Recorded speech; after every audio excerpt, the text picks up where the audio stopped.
does. What are you putting on your collar? You a Well, if we're priest? going to be hearing confessions, no, women can't be priests. But if we're hearing confessions, there. Look at All that. right. Now I feel. Bless me, sister, for I have sinned. Hey, there we go. Remind me, I have a story to tell you about this, gents, but it's not today. Oh, will you tell it on a podcast or privately? privately? Absolutely. You can't actually make a point without risking offending people. Father Leah.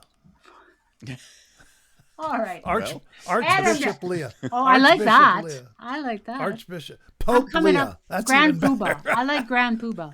Grand Poobah? Okay. Hi, guys. It's Leah, the beautiful one on the screen. Paul, the smart one on the screen. And me, I just hang out. Dennis, I'm just here for the... Dennis is the wrangler. Yes. He's the wrangler. He's the really smart one who just doesn't want I've been called worse than that. So, but thank you. Anyway, here we are. We're doing confessions. Yes, Leah was pretending to be a priest there because we're going to hear confessions from small business owners, business founders.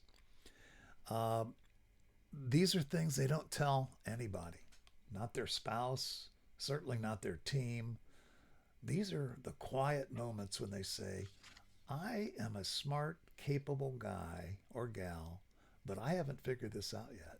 And I don't know why. So that's why you're here. That's what we try to do. Yep. We've had a combined 100+ years of experience working with small business owners. Yes, 97% of that, 97 of those were mine. But no, not really. But we want to share real confessions, real stories about real people so that you get the impression you're not alone. Okay? It isn't just you. Don't think it's just you that has these feelings, these confessions. So let's do the next confession. Are you guys ready for this confession? We're here. Okay, I need you. Hit me. I need your support on this one. This one hits close to home, okay? Okay, small business owner, confession. I have spent untold thousands of dollars on sales training. I see no evidence that it's worked. You know, I think I've hired some pretty good sales trainers. I mean, the material looks good to me. I'm not a sales guy, but it looked good to me. But you know what? I never see the massive transformation that was promised. I don't know if that's my fault or their fault, but it doesn't happen. So now I question the value of any training. I'm very gun shy, and I know I get a lot of advice. Well, you know, you can't be perfect and do everything yourself. You got to hire trainers occasionally. Too bad. I am not in that space right now. I don't see an ROI. I don't think training works. I can't see spending another dollar on it. I admit, I could be seeing this all wrong. But my evidence says it's a waste of time and money. So I guess my question to myself is, am I seeing this all wrong? No one has really shown me a better way. Okay, panel, it's your turn. Analyze that confession. What are we hearing? Go for it, Paul. Well, to me, that confession just comes from, I mean, it's clear it comes from disappointment, not ignorance. Yes, just massive disappointment. Pure disappointment. And, you know, it's not anti-training. It's anti-wasted effort and time and resources. And, you know, it's frustrating. Well, it's directed at training because that's the tangible thing that I spent money on. Yeah. And I don't see the results. And it's common that, you know, the money spent, enthusiasm spikes, old habits keep, you know, returning quickly. And there's But I thought that was what training was supposed to do, Paul. I thought training was supposed to get rid of those old habits. Well, that's why I paid all that money to bring in those highfalutin sales trainers. And that's common. Well, even with good trainers, common, though. But I don't like it. But it's because most trainers are designed for delivery and not integration. Ooh, another boomerism. they're Delivery, but not integrate. What's Right. the difference? it's a show. I'm here to show. I'm here to deliver this thing that I have packaged for this company, and I'm going to do it well, and it's going to come across great. But it's It's a not actually performance, huh? designed to say, okay, how is what I'm going to deliver actually going to help somebody change the way they act and behave? That sounds pretty difficult to me. I mean, I was told at one time in my career, if someone gives you an assignment to change somebody, refuse the assignment because it ain't going to happen. So how am I going to, I mean, even if I hire a great sales trainer, how the hell am I going to get them to change anything? I am so jaded right now that I just can't see it. Leah, jump in, Leah. Just jump in. Is she chomping Leah's at the ready. bit? Right. Well, no one can change anybody. Nobody No. can. We Nobody. can't even change ourselves unless we Sometimes. well, we can't unless we decide to. I've got a girlfriend. She's fantastic, wonderful, active, brilliant woman. And it's impossible for her to lose weight. She's told me. She's done all the things. She's joined the gym. She's gone to the gym. She's changed her diet. She tracks her calories. She drinks more water. She visualizes. She limits her TV watching. She does all the things. And her weight won't budge. Her weight has Won't not budge. budged. She's given up. Okay. So what's really going on here? There may be a thyroid issue, like a fundamental physical Could issue. be a physical problem, yeah. Could be a physical problem. Or what she thinks she's doing is not what she's doing. She's like, I couldn't add anything, right? She's saying all the things. So what is the first step as a coach that we have people do? I want you to write down everything you're doing. Right? We've taken it outside the sales arena. We're talking about weight loss. You take it outside. You have real information. You're honest with yourself. You're actually showing, because we always overestimate what we're doing. We always underestimate. And the critical thing is we stop. We chicken out just before we get to the point that it's all going to happen. We had one episode where we were talking about lag indicators and lead Lagging indicators. and leading, yeah. Yeah. Right, So we we've were. got this ultimate lag indicator here of she wants to drop 50 pounds. Right. And her That's lead why, yeah. indicators, what are they? But are they valid? Are they valid? And if they are, eventually it will catch up. So I with hear you sales saying, training. yeah. Right. So I hear you saying, Leah, that that sometimes we lie to ourselves about what we're doing. Is that what I'm hearing? You gotta know. And sometimes it's garbage what we're doing, right? Sometimes it's not enough. But sometimes what we're we doing. totally misrepresent it. Yeah. We say, "Oh, we're doing." I've had people say, I'm doing everything possible. I cannot do anymore. I am doing all the things to get to that. The activities should lead to that goal, and it's not working. And then you check up and find out what. What do you find out, Leah? They weren't doing it. They actually were doing. Oh well, on that day I couldn't. Oh well, Yeah. there was no way well, I was calling that yeah. person. So how does this relate back to hiring a trainer? Ooh. What do you want them to do? Why are you hiring this trainer? What kind of track record do they have? What is it that you need them to do? Have you talked to your people? There's a whole bunch of things to make sure you hire the right trainer and stick with it. Plus, ask them what are they promising you? If you hire a sales trainer that's telling you that they will absolutely guarantee that you're going to be your measurement of success is to double your sales, yeah, I can do that. Save your money. Save your Come money. on. Don't hire That them. sounds appealing. That sounds appealing to me, Leah. I don't know. There's one more Double my thing sales. I think they need to ask, and it's not about the trainer. Well, it is. It's for the trainer. It's what do I, as the business owner, need to do Right. to help this stick? What things do I need to prepare change? the Because ground. Information doesn't change behavior by itself, but the environment around that information does. Yeah. Yep.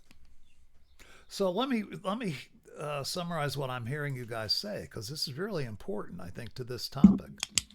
And I, I'm maybe the only one here who's actually spent hundreds of thousands of dollars on sales training. Yes, hundreds of thousands of dollars. And before I figured it out, I was missing something that was critical that I didn't ask them to do. Okay. And I paid the price for that. Anybody guess what that was? Paul knows what that is. What didn't I ask them to do? I'm sorry. I asked that again. I was distracted and drinking. Oh, I'm sorry. Oh, anything drinking good? Water. I should have whiskey in my hand, but okay. Sorry. What did I not ask my sales trainers to do that made those experiences so painful for me? There's a missing ingredient that I learned later in my career, and I now teach, and I am total advocate of this. What is that missing ingredient? You said it earlier. Delivery. Integration. How are you going to help integrate this into our business? And what do I need to do? You said it a minute ago. 2 questions. How are you, the trainer, going to integrate this into my business, i.e. install it? I always compare it to a piece of software for your computer. Nowadays, we don't use floppy disks and all that crap. But remember in the day we would buy a disk and install a program on our computer? What if you went out and bought the disk and never installed it? Well, I bought the disk. I did what I was told to do. I bought the disk. Well, did you install it? Oh, no, I just didn't get around to it. That's sales training that doesn't work. And I hate to say it. I love you all out there who do sales training. It's tough work, but for me as a buyer of sales training, you better show me how you're going to integrate it. It better be installed or I'm not interested. That to me is the missing ingredient. Thoughts? Well, it's like you have to look at it as a tool, right? This is a tool to help you get where you're going. You need to know what you're using the tool for. You need to know how to use the tool, and then you actually have to use it. Yeah. And that's the installation part, right? That's the integration part. You know what kind of sales training I hate? Yes, we are doing. No, I love sales training. I absolutely love sales training. I actually have applied for sales position. Back 100 years ago, I applied for sales training jobs, and I was told that I just didn't have the experience, which is that's a whole other story. But I hate sales training that is hype. I hate sales training hype. that is... What is hype? Okay. Hype. Now you got to define your terms here. Come because on. it is not about motivate. It's not about just motivating the team. Let's go. We work for the best vacuum cleaners manufacturer in the world. We're going to hit those doors. We're going door to door and we're going to do it. And after we do it, man, we're going to just shine. Sing it with me. Do you know who Zig Ziglar is? Oh, absolutely. That guy's classic. Absolutely classic. Is he the classic of that breed that you're talking about? You know what, though? But he backed it up with tangible things. Because I do think that energy matters. Self-talk matters. What we say to ourselves, these things all matter, but they cannot exist in a vacuum. So, Leah, let me ask you this question. You know a lot about sales. Tell me a training program that you have been subjected to, or no, I shouldn't say subjected to, participated in, that actually changed your behavior. Can you name one that actually allowed you to change your behavior to a different way of doing things that was a better way? Well, I can't think of one where it didn't if I implemented specifics. I think of Brian Tracy. Okay, you'll remember Brian Tracy, right? Think of Tony Robbins. He's my father, Brian Tracy. Right, yeah, I love Brian Tracy. Look at Tony Robbins. He went away for a long time and then he came back. That's a neat story. All these books back here and all these, I had every video, every tape, every book that Brian Tracy ever wrote. Oh, absolutely. I took multiple and fabulous. But what behavioral change did you see as a result of those trainings? Okay, we've talked about the word accountability, we have. right? A way to frame personal accountability. Because when it comes down to it, when you are early in your sales career, if you're not accountable to yourself, if you don't have the personal desire to implement tools, and you're sitting in training, yeah, I mean, there's the don't be a conference goer, be a conference doer. Yeah. Any you have to make that decision, right? It's not a wish, it's a decision. So when I was able to listen to a Brian Tracy book on cassette and push into it and then get certified in his methods and Yes. actually do it, that was impressive So change for you me. actually did the things that Brian Oh yeah, Tracy taught. Yeah. absolutely. There's So another one what that I caused you to do that? Why did you do that? because nobody else was doing it for me, Okay. right? And That's a I good answer. knew Yeah. and I Did you believe knew that he would lead you, that he was leading you in the right direction? someone, and again, someone that I trusted recommended him So to let me. me. So hold on for a second. Did you seek out this training, or did this training come to you? Oh, I sought it out, Okay, so and I paid for it. okay, so I've done the same Me thing. too. On the same Yeah, thing. I sought it out and paid for it. Yeah. Here's the difference that in this conversation and in this confession, That's right. is Excellent, Paul. you wanted to go out and you wanted to seek it out and do the thing. What about if it's you're in your office and you're being told, hey, you need to do this training? Interesting then? point. I want to know what it's going to do. Right? Well, say I it's Brian still- Tracy. Let's say it's Brian Tracy. Let's say your whoever you were working for said, "We're going to all go to this Brian Tracy seminar. He's a good Canadian boy. We're going to make Right. you all go to this seminar." Okay? Yeah. Well, How would you feel about that? again, It's not your choice. you depends on who's telling you. If you really trust the organization you're working for, and the Man, it's that word again, trust. yeah, and understand why they're sending you. Have you guys ever heard? He's a Canadian author, The Wealthy Barber. No. Chilton, Brian Chilton, I think is his name. I could have the first name wrong. Brilliant. I would have been early 20s. I'd never seen someone speak on personal finance before. And I was sent by the group that I worked for to see him. And he was part of there was a whole group of trainers, and he was the keynote address. I had no idea who he was. I hadn't read his book. I was mesmerized by him. I've given away more of his books to people getting married and to people graduating from high school than I can count, because he took concepts and made it really simple and a how-to. Now, I wouldn't have ever been sitting in front of him except someone told me I had to. It wasn't a bad thing. Okay. Now, a lot of people sneered at it, maybe because they already knew this stuff. For me at 22, I didn't know any of this stuff. I didn't even know it was possible to do half this stuff. But I think it's an interesting distinction between stuff that we chose personally to do on our own and stuff we were forced to do. You're giving an example of where it worked out, but I'm going to postulate that most people who are forced to go to a training,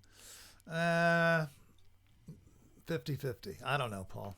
What do you think? It's, yeah, I don't know either. I can't even put a number to it. But my question is for this person who's confessing is, do I spend money? Why because I haven't seen it help in any way.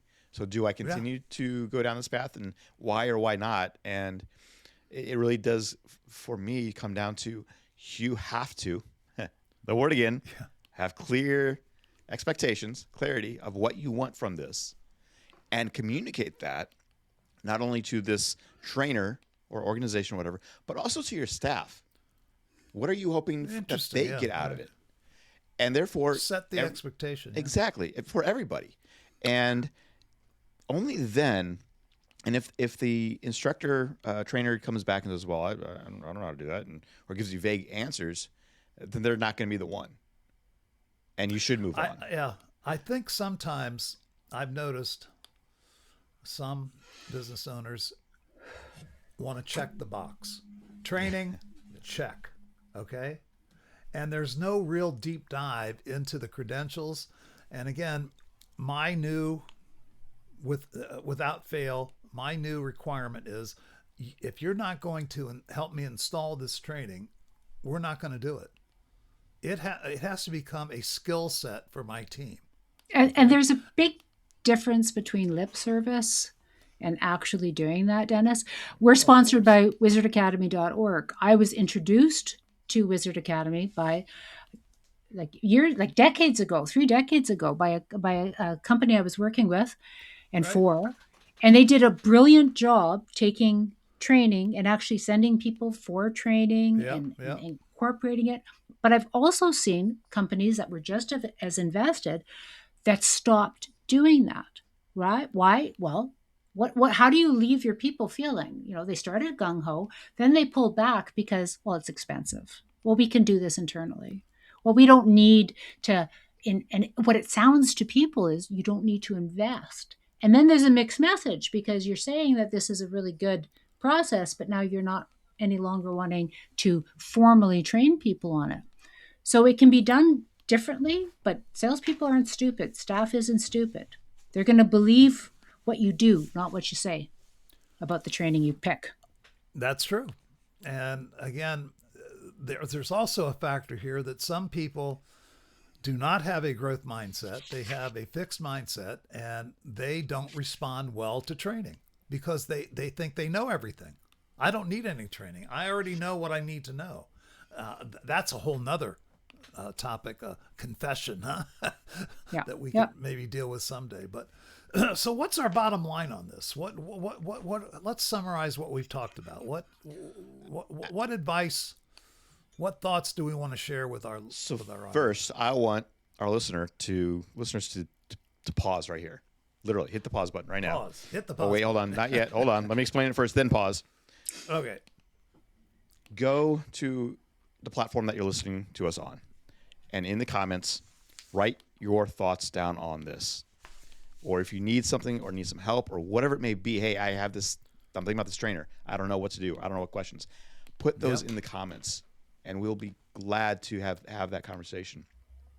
But make sure you add your comments to this podcast. In addition, if you want something also tangible that you can take with you, is in the show notes of this podcast and all the other podcasts of Connect and Converge, go to connectandconvertpodcast.com.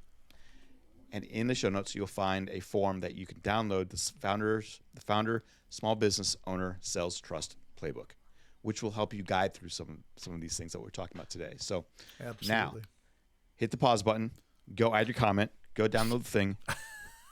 Now, you come back? Okay, 3. You're back. Okay, now they're back. Now, let's go ahead and recap. Okay. Leah, what did you hear of our discussion? What comes out? People want a return on investment in anything you do.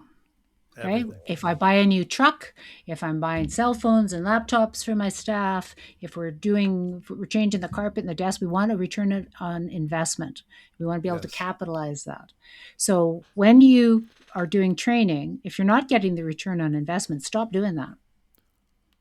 Stop doing what you're doing and look at what is your long-term thoughts, what are your people needing, and who can do that. If you're not sure who, there's ways of figuring that out, and there's many peoples and organizations you can talk to, including us. But always it comes down to communication, because you don't want to throw money away, and you don't want something that is sugar. You don't want the syrup. Syrup. I want a ribeye. Are you guys with me? Like when I'm hungry, I want a ribeye. I want to dig in there, maybe a glass of nice red wine. If you are content with pulling in a fast food bit of French fries and a pop, that's what you're going to get. So, we've done a series of these confession podcasts, and I hear a theme. There are a couple words that we use a lot. Clarity. Define your terms. Leah started this whole series weeks ago, months ago. Define your terms. And isn't that really kind of right for all this? What is it you expect from a sales trainer? Okay. And in no uncertain terms, I'm a big guy on making agreements, not expectations. You know, what used to be an expectation for me, I turn into an agreement. So we agree that this sales training is going to do the 5 following things, A, B, C, D, E, right? We agree on that. Agree on that up front. Okay? No expectations. Expectations are for losers. Agreements are for winners. Agree on what it is going to deliver up front and hold your trainer accountable to that. I would say that the fault of faulty training, of flawed training, is not so much on the trainer as it is on the person who hired the trainer. What criteria did you use to hire them? What agreements did you make with them? Okay? And I think that's the step that's missing a lot. So, yeah, do training. For sure, do training, but understand very clearly what you expect, what you agree with the trainer to do, and hold them accountable to deliver on the agreement. I'm going to leave this here. Transformation requires design. Boy, Paul, you got to write a book of boomerisms. Those are good. Transformation requires design. Boy, Meaning without design, you cannot transform. No, you can't.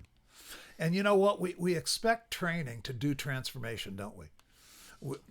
When you purchase training, at least unless you're just checking the box, when you purchase training, you're expecting transformation. What is the transformation? Define that in the agreement. Here's the transformation I'm expecting with this training. This is what I need to have done. How are we going to do that? And if you can't do that, then you're probably not the right trainer for me. Make sense? Yes. Okay, guys, I think we have exhausted another episode of Connect and Convert. One more thing I want to say. I want to scared me. say, sorry, I want to say if you've had crappy training, go to the trainer. Tell them you're not getting what you paid for and see their reaction. They may not know that what they're offering you is crap. They may not recognize it. They may go, "Oh, I thought you wanted this." Again, communication. Tell them when you're at a restaurant and the food is crappy, let them know so they can fix it. You're not doing anything if you just are quiet. I'll bet you let them know. Oh. Sometimes my kids go, "Mom, just never mind." Mom, I have family members who embarrass me in restaurants. But anyway, it's okay. That's who you are. Okay, I had to say that. We love it when you are you. You be you. Okay. Okay, guys. Well, again, I'm glad you joined us on this episode of Connect and Convert. I am Dennis. The lovely one there is Miss Leah.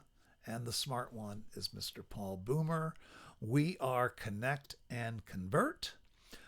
We've spent decades listening to the confessions of small business owners, and we bring you those discussions right here. Okay? We connect you to the thoughts that founders and owners have, but they don't say out loud. And we convert you to honest information. We name it so that you can make better decisions, have more clarity, and add momentum to your business. Okay? We'll see you next time on Connect and Convert. Remember this, most founders don't need more advice. They need a place to be heard. This is Connect and Convert. This is where you will be heard. We'll see you next time on Connect and Convert.